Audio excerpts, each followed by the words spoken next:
Good morning, everybody. Welcome once again to our health seminar. I trust that you have been blessed and thank you for joining us once again. Today I'm going to be speaking about garden weeds and herbs, but before I start, I would like to open with a word of prayer. So please would you bow your heads with me as I pray.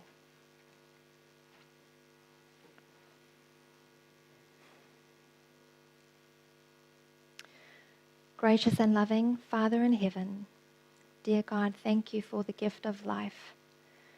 Thank you that you are our Creator God. Lord Jesus, I ask for your presence to be here with me. I ask that you would touch my lips. And I pray, dear God, that your voice may be heard and that Kim can be hidden behind the cross of Christ as we explore the wonders of nature and all that you have created and designed to help heal our bodies. I pray, Lord, that our minds may be open and our hearts may be open, and may your voice be heard, I ask. In Jesus' precious name, amen. Amen. Well, this morning, Sala and myself went for a little wander in the garden, and we noticed the abundance of plants and herbs and weeds that I'm going to be sharing with you this morning, just right here in our backyard. So I can assure you these will be things that you will find in your own garden. And you will also be very surprised that what you might have thought were actual weeds are actually edible weeds and actually amazing for the human body. So garden weeds and herbs. Before we start, something I just want to mention is that before eating weeds, it is your responsibility to positively identify any plant material. Not all weeds are edible. I just want to make that very clear. And careless experimentation by eating could be dangerous. So it's very important that you clearly identify what's the difference between the weeds and the herbs, and if they are safe to eat. Today you can actually download apps that can very quickly identify what that plant is, because if you consume something that is potentially very harmful and dangerous, it can be fatal. So this is kind of like a bit of a disclaimer. There are numerous edible weeds that have a similar appearance to poisonous plants, so accurate identification is essential. So very important. The information contained, I beg your pardon, I am just passing along information that I've learned from others and from their experiences. I am not a doctor, and so it's very important that the information that you hear today is just basically what I've learned and what others have learned, but it is your responsibility to check things out for yourself and to make sure that you clearly understand and can identify the herbs and the weeds that we'll be talking about for yourself. So remember also each person reacts very differently as well. So plants contain phytochemicals. They also contain antioxidants. So your antioxidants is what fights against free radicals, and free radicals are basically unstable atoms that can damage cells, which cause illness and aging.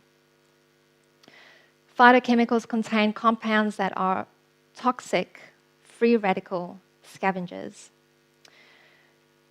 Plants also that contain phytochemicals support your endocrine system. They stimulate enzymes. They protect your DNA.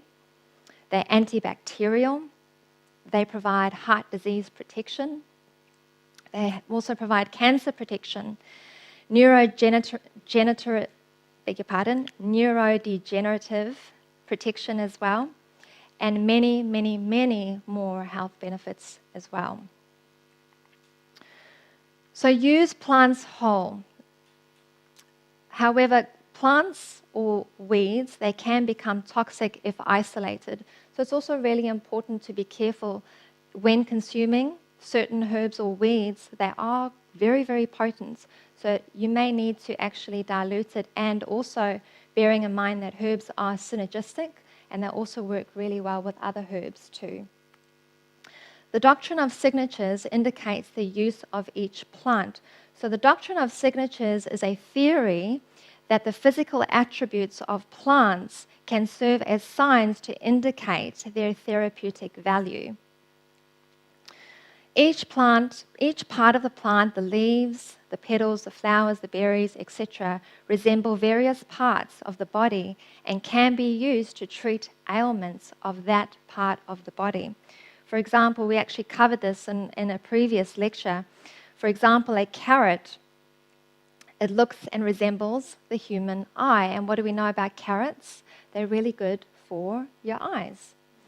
Grapes that hang in a cluster has the shape of the heart and resembles the blood cell, right? A walnut looks like a brain, a human brain. And what do we know about walnuts? They're very good for your brain. They're very high in omegas.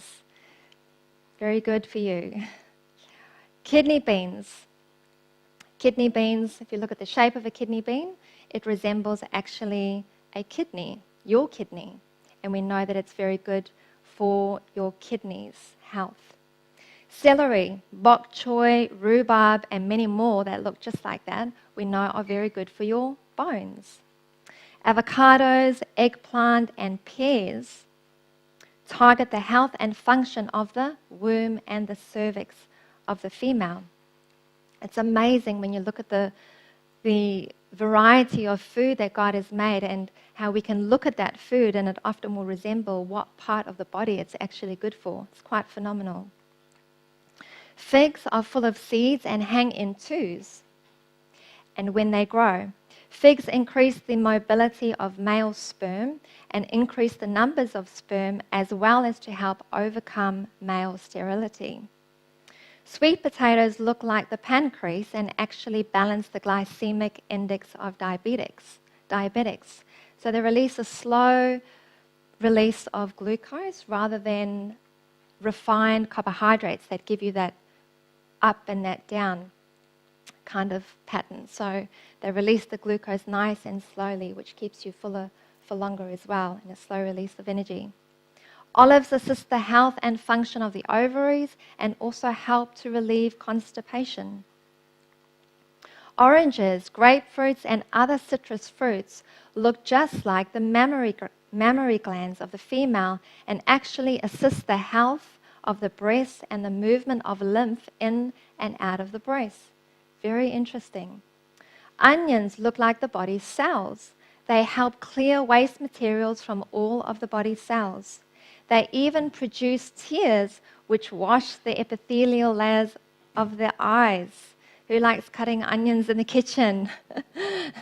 It does give your eyes a good irrigation though, a good cleansing, so it's not all bad. They're a working companion to garlic, which also helps to eliminate waste. A tomato has 4 chambers and is red. The heart has 4 chambers and is red.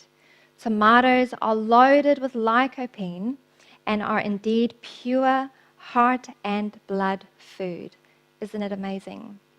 Incredible. We have a master designer. So we're going to kick things off with the herb stinging nettle. Stinging nettle. Anybody ever had a sting from stinging nettle? It can feel a little bit uncomfortable. The first time I felt it, I was like, how is that good for you? But when I started to learn more about it, it actually blew my mind. So stinging nettle, the entire plant can be used. There's so many cures that you would lose count of when you consider it. The benefits for the liver are amazing. It is a great survival food. When our food shortages start to get less and less, we might be eating more of these kinds of herbs and edible weeds, and we probably will be much healthier for it. So it's a great survival food. It purifies the blood. It promotes circulation.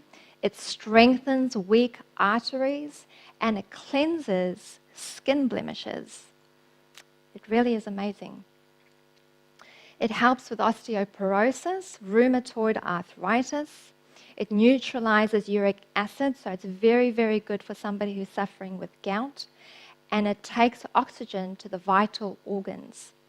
It alleviates asthma. A lot of people struggle with asthma, and that can be for a lot of reasons.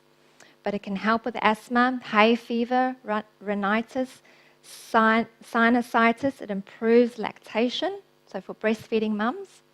And it contains serotonin, which is your feel-good hormone, right?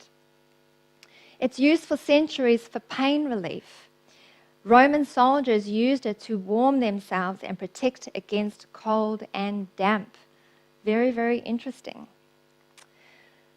It helps with fever, colds, phlegm, and mucus conditions, for bronchitis, neuralgia, sciatica, lumbago, which is basically lower back pain, neuritis, tendinitis, backache, liver, kidney and bladder ailments, and stones and stomach ulcers. It corrects blood sugar levels, helps with iron deficiency, a lot of people struggling with their iron, low energy, fatigue, dizzy spells, varicose veins, edema, depression, hysteria, mood swings, heavy menstrual bleeding, strengthens your pancreas, your thymus, thyroid, adrenals, plus all glands in the body, pretty much. It increases virility, rebuilds mother's energy after childbirth. This is a remarkable, remarkable herb, stinging nettle. It's certainly undervalued today. It helps to balance hormones and combined with saw palmetto for the treatment of enlarged prostate. This combination used daily for 12 weeks caused a 26% increase in urinary flow, a 45% reduction in residual urine, and 50% reduction in nocturia. And that's when you're urinating, micturating quite a lot. And 53% decrease in post-void dribbling in enlarged prostate patients, an average of 43.5%. So the only caution to remember is that it can raise your blood pressure. So just for people who tend to have a high blood pressure, just be cautious with that. Dandelion. So I just want to show you. So I have some herbs here that I just wanted to actually show you. So this is what dandelion looks like. I'll just show you some of the leaves. Now this grows profusely everywhere. It's all over our grounds over here. So that's kind of what the leaves look like. And I did have a little stem somewhere here. I had a little nibble on it this morning. But that's kind of the stem, what it looks like. And it's got a beautiful yellow flower. So that's your dandelion. And it's everywhere. So once you start learning more about edible weeds and herbs, you will notice that it's actually really abundant. So that's your dandelion. Now, this is not dandelion. So it's very important, again, like I said before, that you clearly are able to identify what that herb or what that edible weed is. If you're not sure, ask somebody who's maybe more experienced. Like I said, there's apps now that you can download that just very quickly will identify exactly what that plant is. So it is very important that you clearly identify before actually eating it or consuming it. So that's not dandelion. This is not dandelion. This is actually capeweed. So it can be a little bit tricky, especially if you're starting out and you're not quite sure. So definitely make yourself well aware and get educated on these things because, like I said before, it can be fatal if it's not the correct plant that you thought it was. All right? And this is also not dandelion. It's a little bit similar, but your dandelion leaves are a little bit sharper as they come out. And the flower also helps as well to identify it. But this is dandelion, and that's what I showed you before. So dandelion appears after winter, and it's very, very bitter. You can use its leaves and its roots and its stems.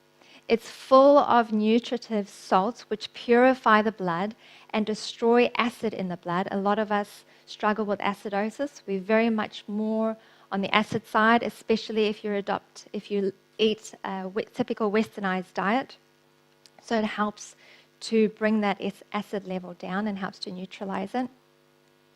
It's really good for anemia as well, which is caused by a lack of nutritive salts, and it improves blood circulation. We covered this before in one of the previous lectures, the importance of keeping the blood moving.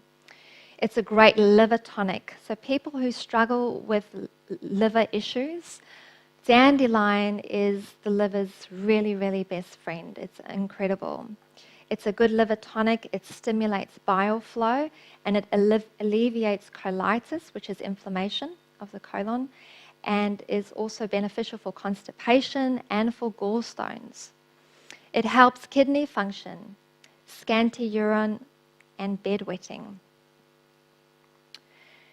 Dandelion also stimulates the spleen and regulates blood sugar. It alleviates diabetes, mellitus. 1 cup, they suggest 1 cup 3 times a day. For congestion of the liver, 1 cup 2 times a day. And I would say that would be a tea. Yes, thank you for asking that question. Good point. In a tea form. We will go a little bit further down in the presentation. I'll explain to you the different ways that you can consume some of these herbs.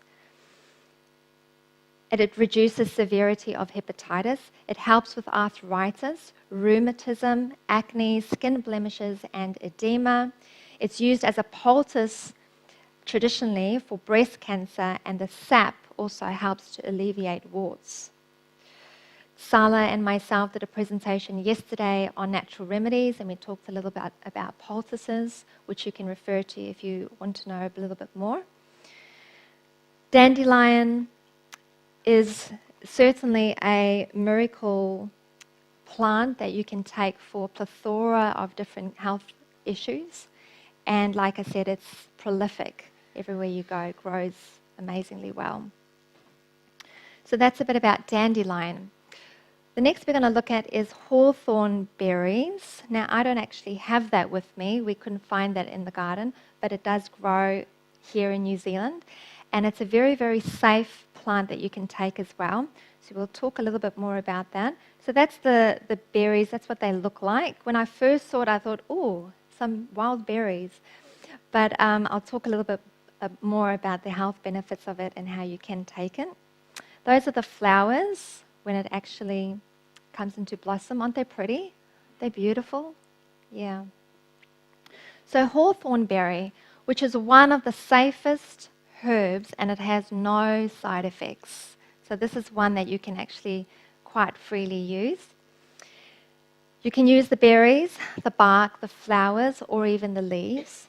It treats many cardiovascular diseases, and that's the amazing thing about the plants and the herbs and the things that God has made. And like we talked about earlier, how you can often look at the plant and it will tell you what it's good for. So an easy way to remember what hawthorn berry is good for, just look at the color of those berries, and then you'll understand. We'll talk a bit more how it's very beneficial for the heart. So it treats many cardiovascular diseases. It alleviates angina. It prevents and treats arrhythmias. It improves the structure of the arteries. It prevents and treats atherosclerosis. It improves blood circulation, as we talked about. Moving of the blood is very important. It dilates coronary and other blood vessels. It improves the delivery of oxygen to the heart. It's a calcium channel blocker as well, which means relaxes and widens blood vessels and slows the heart rate down. It alleviates congestive heart failure. It strengthens heart contractions, and it lowers blood pressure. So a lot to do with the heart, conditions with the heart. Hawthorn berry is amazing to help with that. It also alleviates diarrhea. It possesses potent antioxidant properties. It deactivates free radicals. It lowers your cholesterol. It protects the heart against hypoxia, which is when something is deprived of oxygen, and it alleviates a sore throat. It's really good for emotional stress. A lot of us are carrying a lot of stress in this busy and hectic world. It's good for insomnia if you're struggling to sleep at night. It's good for nervous disorders, for adrenal function, for energy and endurance. I could do with more energy and endurance. It's good for sore throats, pleurisy, gout.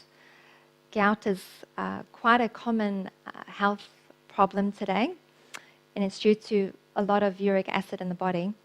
So it's good for gout, arthritis, rheumatism, hot flushes, diarrhea. Good for the spleen, as mentioned, and it stimulates red blood cells. Wow.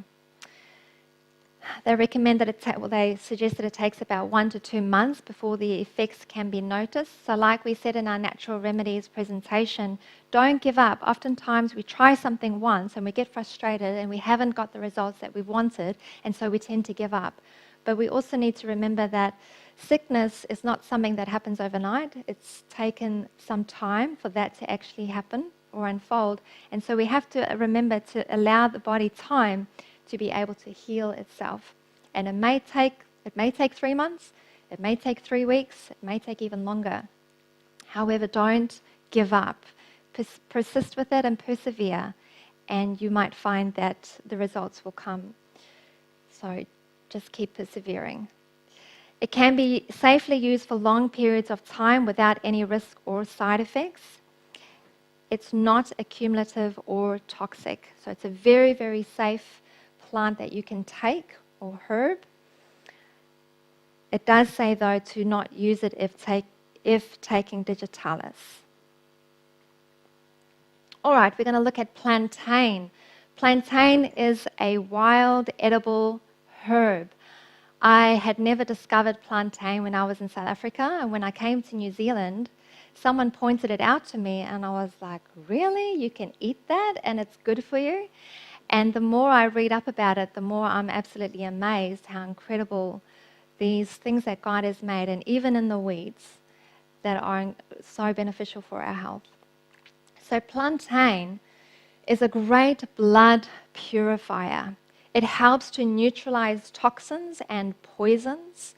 It protects mucous membranes. It's an astringent for stomach ulcers, bowel hemorrhaging, diarrhea, dysentery, IBS, irritable bowel syndrome, cystitis, and prostate.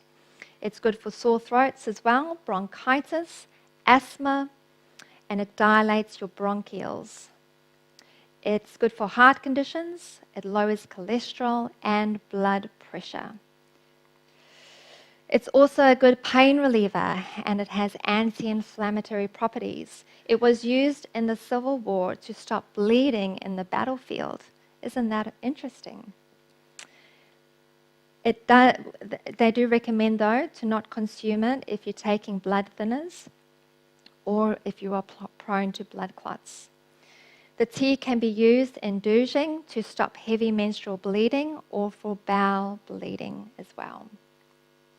And that's an image of what it looks like, especially when the shoots come up. And I actually never knew this, but the plantain seeds are actually where they get the psyllium from. Anybody know what psyllium is? Yeah, psyllium. I actually didn't know this. We'll go into this a bit more, but the green stems that grow, they have edible seeds. So you can wait until the seeds, they turn brown, and then strip them off, and you can use it as psyllium seed husks. And I thought that was quite fascinating. I always wondered where they got it from. And psyllium is actually really good if you have a compacted bowel, so if you have constipation issues or anything like that, it actually will get into the bowel, and it will act like a broom to sweep all the gunk or the muck that's in your bowel, and it will help to move it along. It is very important, though, when taking psyllium that you actually drink copious amounts of water, because it does swell when you take it. It will swell when it's in the gut, so you actually need the water, and the water will help to transport it out. So very, very important that you're drinking lots of water. You can also use psyllium in your cooking. It's a good binding agent as well. So instead of using maybe flour, or if you're gluten-free, you can use the psyllium, and that will help to bind your mixture or whatever you're making. And like I said, especially if you're gluten intolerant. Great for bowel regularity and for prostate issues. They are very soothing to the digestive system and the bowels. These can be stripped off and stored in jars and added to meals or salads, like what I just mentioned before. It's an excellent source of vitamins, minerals, and year-round nutrition. And guess what? It's free. It's growing in your backyard. Isn't that incredible? Isn't God good? So plantain topically, you can use it in skin creams or in salves. It's very simple to do, to make your own salves. So it's very soothing, and it can heal burns and even sunburn.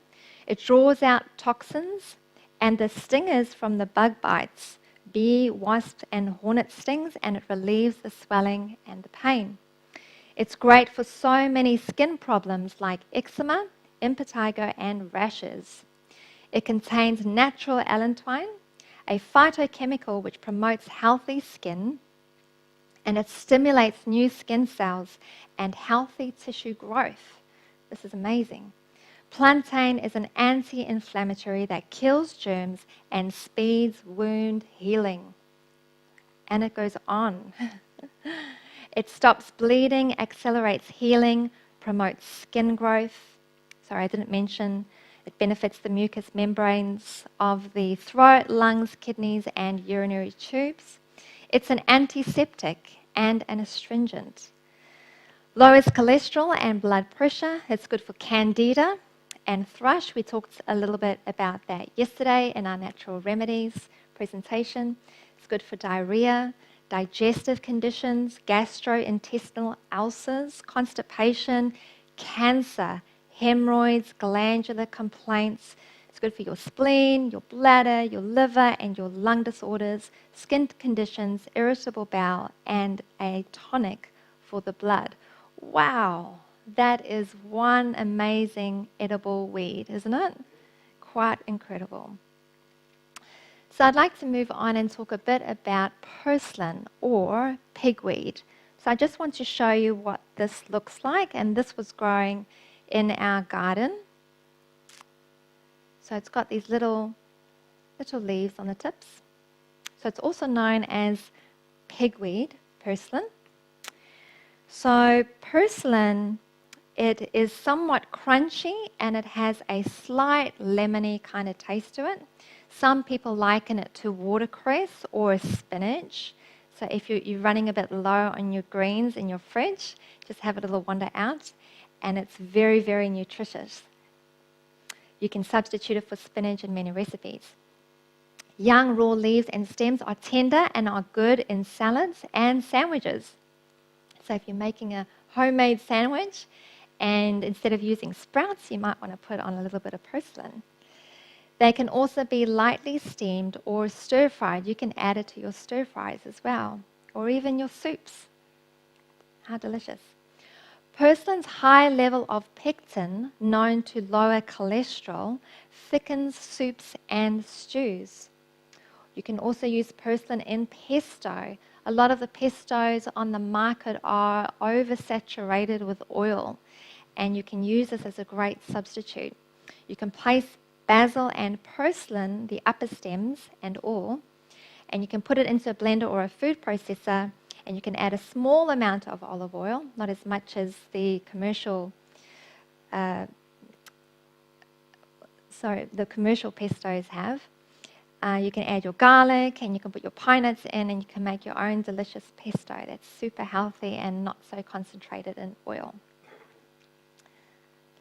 Purslane has a high omega content, which protects us from cancer, and it regulates metabolism. It corrects your blood pressure, good for cholesterol and triglyceride levels, or helps to balance that. It's great for the heart and the immune system, your nervous system, and for brain and memory recall. I think I need more purslane. It's highly alkaline, and it's a great tonic for your liver. It's great for Parkinson's, urinary problems, and gout. It dissolves excess fat.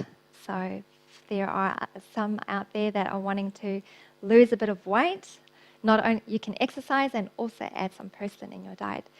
Reduces cravings for sweet and fatty foods. A lot of us have very much sweet tooths in our audience. Use purslane for your prostate. So this I thought was quite interesting. King Henry VIII had an enlarged prostate which caused him pain, and it gave a slow and difficult discharge. The king's recipe was to take 1 cupful chopped purslane leaves and cover with 3 cups of boiling water, steeped for 30 minutes. He strained it, and you can take it warm, and several cupfuls at a time. And guess what the results were? Well, the king discovered that his pain and the heat was taken away whenever he urinated. So that was quite a profound result from purslane. We'll move on to calendula.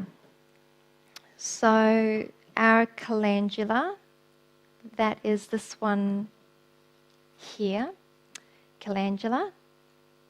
And this is also, we found this in our garden this morning too. It's got a lovely bright yellow flower, like that. So calendula, you can eat the flower heads and the petals. It alleviates inflammation of the colon or colitis.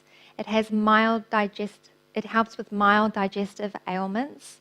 It helps with the liver, the kidneys, your gallbladder. It stimulates bile, and it decreases body odor, alleviates edema and bladder infections, and it cleanses the blood. Calendula.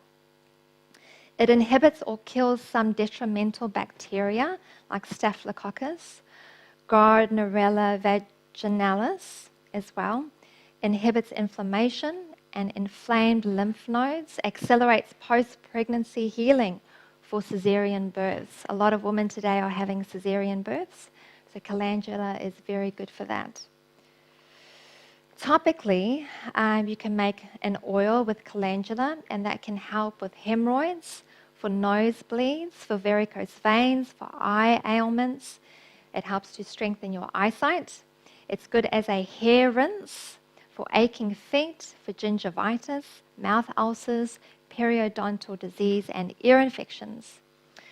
Topically in a tea or oil, it helps with cervicitis, painful periods, inflamed uterus, vaginitis, acne, bed sores, blisters, bruises, burns, insect bites or stings, psoriasis, for itches, radiation therapy burns, babies' rashes, shingles, tinea, or wounds. So it's really good for a lot of skin ailments or problems. Calendula can be very soothing. You can use the petals for a poultice, and actually it can help with calluses and corns. But there is a caution: don't overconsume it. If your liver is sluggish, it may stimulate bile too rapidly and cause biliousness, and which means that wounds may heal too quickly over stitches, which is what you don't want, and it can actually cause the liver to actually become quite sickly as well. So there is a word of caution to not overuse calendula. So red clover, we also found that growing profusely in the garden this morning. We picked it, and here's some little stems of red clover. So you will find this also growing in your garden most likely, and that's what it looks like. It's got some pretty pink or purpley flowers on the tips, and you can notice on the leaves it's got like a little bit of a pattern, like a whitish kind of pattern on the leaves. So red clover, it's especially good to purify the blood. That is, I think all of us can benefit to have our blood more purified. It increases elasticity of women's blood vessels due to declining estrogen during and after menopause.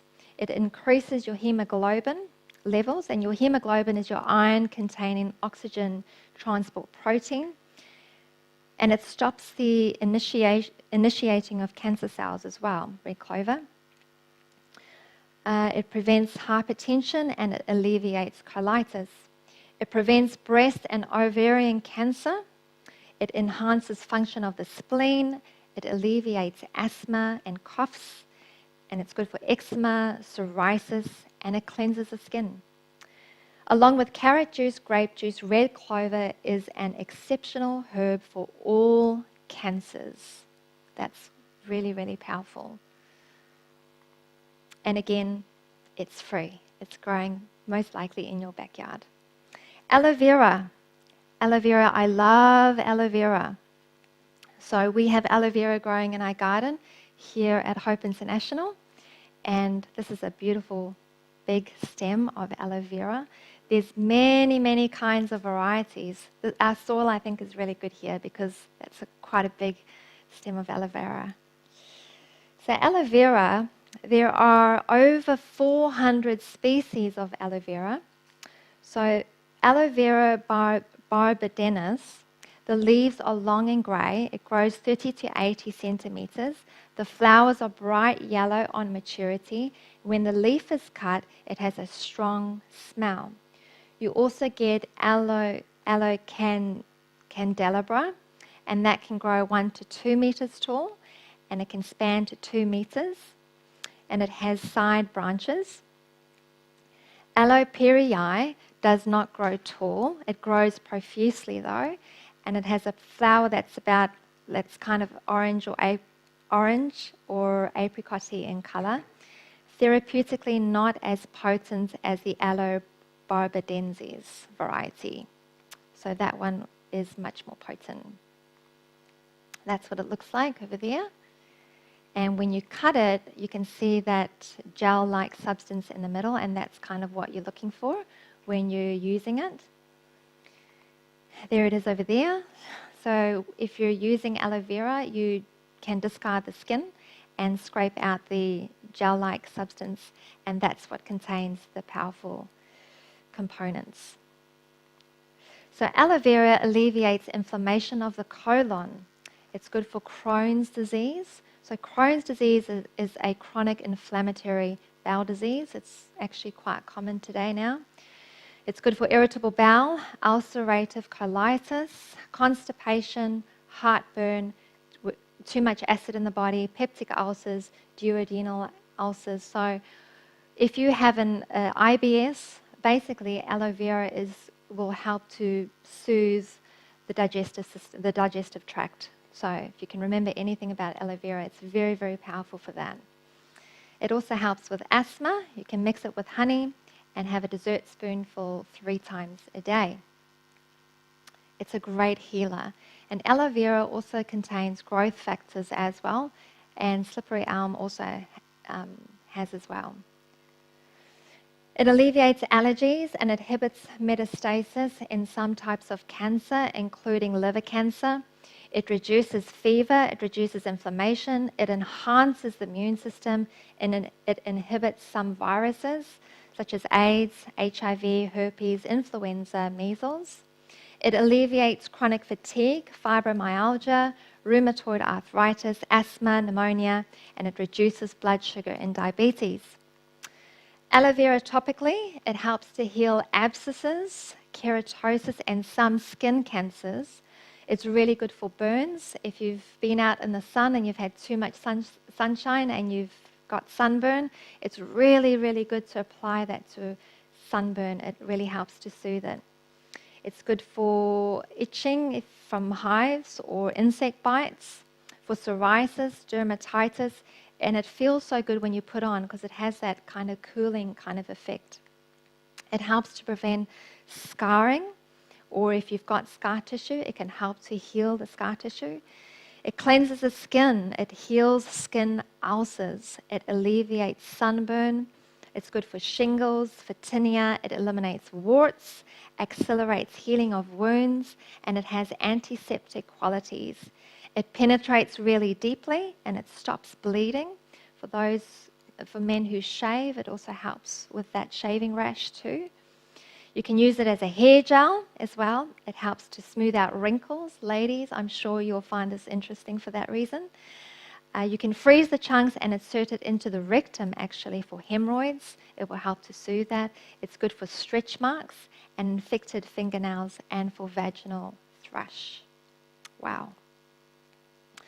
And we continue. It increases circulation by dilating the capillaries. It alleviates frostbite. It prevents detrimental bacteria and fungi from penetrating the skin. It helps to heal mouth ulcers. It alleviates leukorrhea and vaginitis, which results from trichomonas infection, which is actually a sexually transmitted disease. And research suggests that it reaches as far as it can penetrate 7 layers of your skin. So it's quite has quite amazing absorption properties. And it's said to restore hair color. That really interests me. It's good for pets and animals. If you use it as a gel, for example, for your horse's eye, and it's good for mange in dogs, for example. So how to take aloe. So you can cut the leaves at the base of the plants, allow to stand for half an hour for the yellow sap to drain. You'll find it will give off quite a yellow kind of discharge. You can cut it into 2 centimeter chunks and you can place it in a glass jar, filling it to about 1/3. Cover with water and allow to steep in the fridge for about 8 hours. You can pour off a glassful and drink. After draining, you can refill the jar with water and reuse the aloe for about a week. The infusion will get milder and weaker, but it is still beneficial. It can be used to take the chlorine taste out of water as well. You can prepare it as 100% juice. Here's a little bit of a recipe. Pick the large leaves, cut the skin off, rinse off the yellow sap with water, place in a blender. For 3 cups gel, add 1 teaspoon of vitamin C powder and blend it at a low speed. Place it in a covered container in the refrigerator. Take 2 to 5 tablespoons daily, mix with water or juice, and this is the most effective way, and you will find the most beneficial way to actually take aloe vera. And you can use prepared juice if you wish. Use aloe with care. It may cause cramping of the bowel. Add a little dried or fresh ginger with it. So aloe vera is remarkable, and like we've just read, provides a plethora of health benefits. Herb Robert. Now, we did not have that one in the garden, did we, Sala? No, we didn't have that one. And this was actually a herb that's quite new to me, but I was quite astounded at the benefits. So herb Robert was used in Europe as a traditional herb for cancer that is able to supply a natural dose of radiation. Wow. It contains ellagic acid, which slows the growth of tumors caused by certain carcinogens. Herb Robert is a source of germanium, a valuable element to the body, as it has the ability to make oxygen more available to the cells, which explains why it's so beneficial for cancer. Dr. Otto Warburg, Nobel Prize winner, said in 1966, "The prime cause of cancer is lack of oxygenation of the cells." He discovered that riotous, wayward cancer cells could not exist in the presence of abundant oxygen, but only in an anaerobic state. Because oxygen plays such an important role in cell health and immune function, using herb Robert regularly is a powerful contribution to maintaining robust good health and well-being. Wow, very profound. So herb Robert helps to maintain homeostasis in the body and has an antibiotic action. It's a good digestive aid. It's a good blood cleanser and body detoxifier. It's good for diarrhea, for diabetes, shingles, enteritis, inflammation, rheumatism and arthritis, peptic ulcers, kidney diseases, and stones, hemorrhages, herpes, and colds. Lethargy, herb robert is very good if you're feeling lethargic. It helps support the adrenal glands.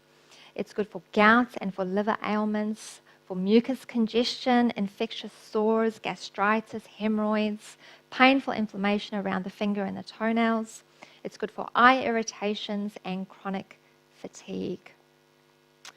Herb robert is also good for skin conditions. It's good for bruises, for mouth ulcers and bleeding gums, for sore throats, and also for infertility. Most importantly, it is an excellent herb for cancers of the lungs, the mouth, esophagus, the bowel, the prostate, the uterus, the spine, the lymph, and all other cancers, including skin cancer.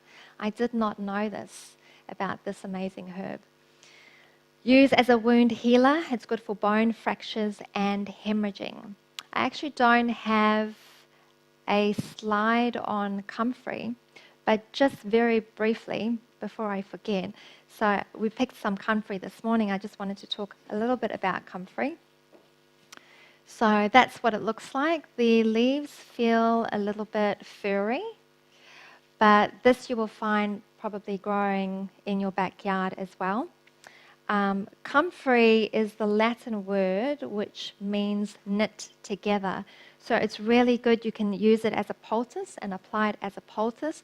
And it's amazing, amazing herb for rebuilding, healing broken bones. It's good for burns and it's good for bruises. And it actually helps to increase bone density. It is also really amazing for that. Our brother here says it's high in B vitamins. So sorry, before I forget, I just wanted to show you about comfrey because it wasn't in my slides. So herb robert, getting back to herb robert also has the ability to make oxygen more readily available to the cells in the body.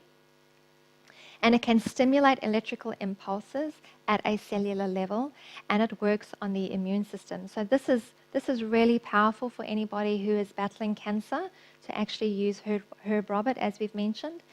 And its amazing health benefits are astounding. It helps to enhance your energy levels, and it has a powerful healing agent. It has an antibiotic, antioxidant, and antiviral effect and benefit. Just to finish off with herb robert, it can be made into a tea. You can use the leaves daily, chopped and eaten over food. You can put it in your salads, in your juices, in a smoothie. If you like making green smoothies, you can add the leaves that way. Whatever suits your lifestyle. And either dried or powdered or finely chopped, fresh leaves to make a heaped teaspoonful. Sorry, did that make sense? Either dried and powdered or finely chopped fresh leaves to make a heaped teaspoonful. Yes, so you can add it into your salads, etc. Use tea in a foot bath to detoxify and remove heavy metals and radiation from the body. That's very interesting too. So we'll move on from herb robert and we'll talk a little bit about sage. Now we also picked this from our garden, and that's what sage looks like. I love the taste of sage. I actually like it also roasted with vegetables, but fresh of course is best. So that's what the sage looks like. So basically herbal folklore has venerated it as a sacred herb capable of increasing the lifespan. Who would like to live longer and healthier lifestyle? It contains precursors to produce adrenal hormones. It prevents abnormal blood clotting. It prevents and treats heart attacks. It alleviates halitosis, which is basically bad breath, reduces perspiration, it reduces grey hair. That interests me. And sometimes stimulates hair growth. It rejuvenates the eyes and the brain and the nervous system. So that's good news. All right. It reduces fevers. It reduces blood sugar in diabetics. alleviates fatigue, stimulates regrowth of the liver, works on your kidneys and your spleen. It reduces excessive mucus discharges. It increases alertness. I really like this portion. It increases alertness. It inhibits further progression of Alzheimer's disease, increases concentration. I sometimes need to focus a bit more, and so sage would be good for that. Improves memory, alleviates laryngitis, gum disease, tonsillitis, and pharyngitis. Alleviates the itching with herpes, insect bites, and shingles, and is good for psoriasis as well. Wow, sage. That's short and sweet about sage. We'll talk a little bit about marshmallow. So this is what the marshmallow leaves look like over here. So again, this morning we went out for a stroll and we found this growing in our backyard. So that's what the leaves kind of look like. All right. So let's talk a bit about marshmallow. It's not the marshmallow that you might think. We're talking herbs. So marshmallow. So marshmallow leaf and roots are used for pain and swelling, good for inflammation of the mucous membranes that line the respiratory tract. They're also used for a dry cough or for inflammation of the lining of the stomach. It's good for diarrhea, for stomach ulcers. It's good for constipation, for urinary tract inflammation, and stones in the urinary tract. Marshmallow leaf and root can be directly applied to the skin for pockets of infection and skin ulcers, and as a poultice for skin inflammation or burns and for other wounds. Marshmallow leaf is used topically as a poultice for insect bites as well.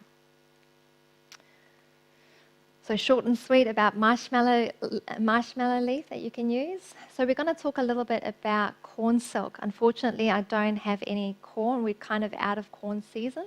But we'll talk a little bit about the benefits of corn silk. So basically your corn silk is when you take the leaves off of the corn and you have those stringy bits. That's what we're talking about when we're talking about corn silk. It's really good for bedwetting. It's really good for urinary tract infection. That's its primary beneficial effect of the corn silk. It's good for prostatitis. It's good for gout and for hyperglycemia. So corn silk is also anti-inflammatory, and it protects and soothes the urinary tract and the kidneys. It acts as a diuretic and increases the output of urine without adding further irritation to an already inflamed system. It helps the passage of kidney stones, also very important, and it helps to lower your blood sugar. So that's a little bit about corn silk. So we'll just touch on how that you can take herbs. So you can make herbal teas and herbal tea infusions. So you can take about 1 teaspoon of your dried herb per cup. You can make it as a tea by pouring boiling water over the dry herbs and cover, and you can let it steep for about 10 to 20 minutes and then strain it, and then you can drink it like that. Or you can make it as a decoction. So you can, for example, add 2 teaspoons of the dried herb per cup, and then you add your water, and then you're going to bring it to the boil, and you're going to simmer it for about 20 minutes. And then cool it and strain it and then drink it that way. So that's another way that you can take it. And then the fresh leaves. You can take 2 teaspoons fresh herb per cup, pour boiling water over fresh finely cut leaves. That's another way to have it fresh. Or you can have it as a tincture. You'd normally purchase that at a health food store unless you want to make your own, and you can use that using either alcohol or apple cider vinegar or glycerine.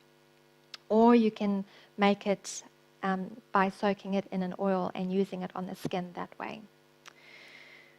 So God has got a pharmacy, and that pharmacy is out there in nature, and He has provided us with everything that we need to help to heal the body. In Psalm 104 verse 14 it says, He causeth the grass to grow for the cattle and herb for the service of man. And God has provided us with all these incredible plants and herbs and even edible weeds to help us to alleviate our bodies of sickness. Psalm 104, verse 14. 104, I believe. Yes. This morning I was thinking of a quote that I wanted to share in finishing and closing, and I couldn't remember it. I heard it some years ago, and I just couldn't remember it exactly, and eventually it came to me. I'm sure God, the Holy Spirit helped me to find it. But it says, "Sickness, suffering, and death are a work of an antagonistic power. Satan is the destroyer. God is the restorer. The words spoken to Israel are true today of those who recover health of body and health of soul. I am the Lord that healeth thee." The desire of God for every human being is expressed in the words, "Beloved, I wish above all things that thou mayest prosper and be in health, even as thy soul prospereth." You know, even after the fall of man, when sickness and disease and suffering entered the world, and we can see today the ramifications of sin that have entered the world, but we can still see the beauty and the fingerprints of a creator and a God of love. And even though when you might go out into your garden and enjoy the beautiful flowers that are out in the garden, they do have thorns and thistles, and we have weeds that weren't there before the fall. But you know, even in the weeds, as we've learned about the edible weeds, how it provides beneficial properties that can help to heal our bodies, that speaks that we serve a God of love and a God of grace and mercy. So in closing, I would like to just finish with a word of prayer. Please could you bow your heads with me?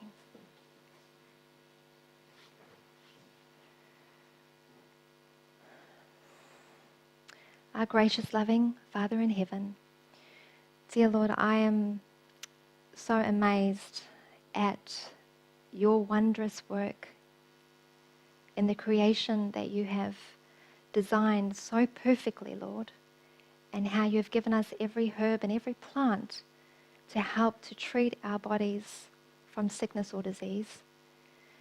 But Father, ultimately, you are our healer, and as we just read in that quote, you are our restorer. And so, Father, we look to you as our source of healing. And Father, I just ask that you would bless every person, all of us, Father, as we live in this sinful world. And there's so much suffering and sickness and disease all around us.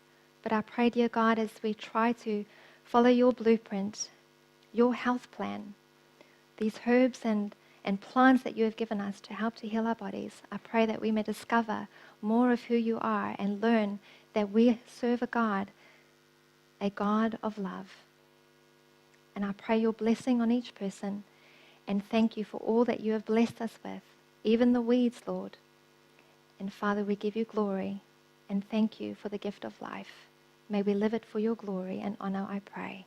In Jesus' name, amen. Amen. Amen.